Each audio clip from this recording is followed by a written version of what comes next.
Smartest thing the BMF brothers, Demetrius and Terry Flannery, ever did was getting out of Detroit when they did. Because back in circa 1989, when they were stepping up from neighborhood dealers to trying to get, 5-10 kilos at a time, that was the killing season. I think they was the most luckiest guys in the world to meet Lawrence and KK, because if they would have met anybody else. Oh, you think they might have been, victimized? I think so. Because let's say they would have met the best friends. Let's say if they would have met the best friends. Like the newspaper said, best friend was out to kill all top drug dealers and take over. Well, they was right. We had the meeting about killing all the guys after they killed the two Brown brothers. We took Hill and said go out there and kill any and all drug dealers, period. We taking over. Niggas don't like it, fuck them. There was a lot of that shit going on out here, man. If this individual was alive, most likely you out there that's selling drugs now wouldn't be. Because they would take you out because they don't want you to have no power. It was all about money, hungry power at that time. Everybody wanted the power. It was about status. Who was getting more money than who.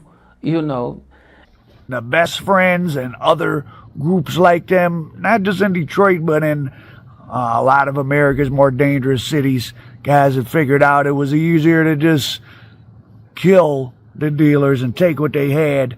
And lucky for them, they bumped into the Newell brothers, KK and Lawrence, whose composite character K9 made an appearance in the first season of BMF on Stars. Well, the character was K9, my brother, Lawrence Newell. Let me take you back to when what really happened. They had played a game before then. And the guy who they was playing against, they had lost the game. So they wanted to play another game. They're gambling. The first game, they had a bet on the game. But the streets and the talk was that they bet all this money, $50,000 on the basketball game. That wasn't true. That wasn't true at all.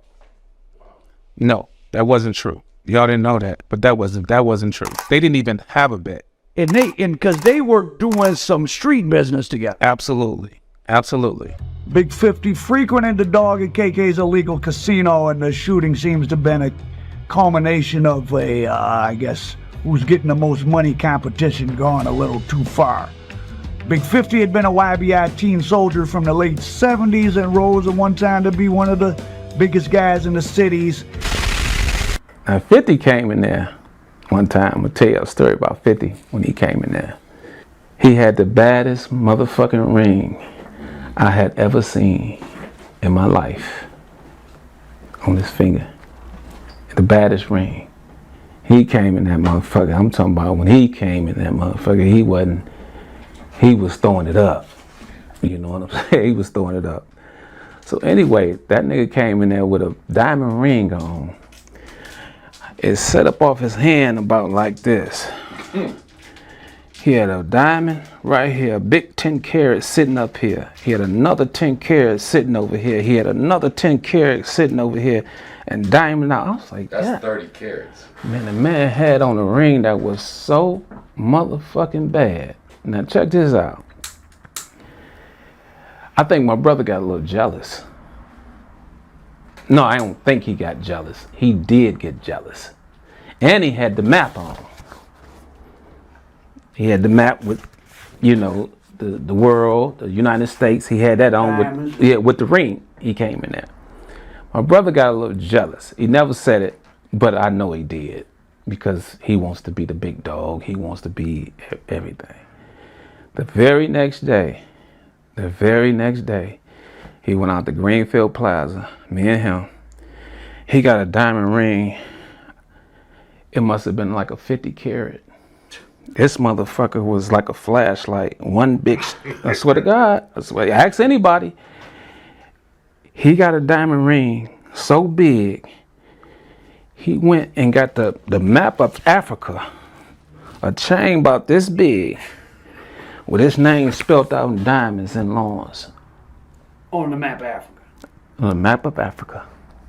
Steve came in there with that fucking ring on and that map, and the very next day, my brother went and he bought that. I found that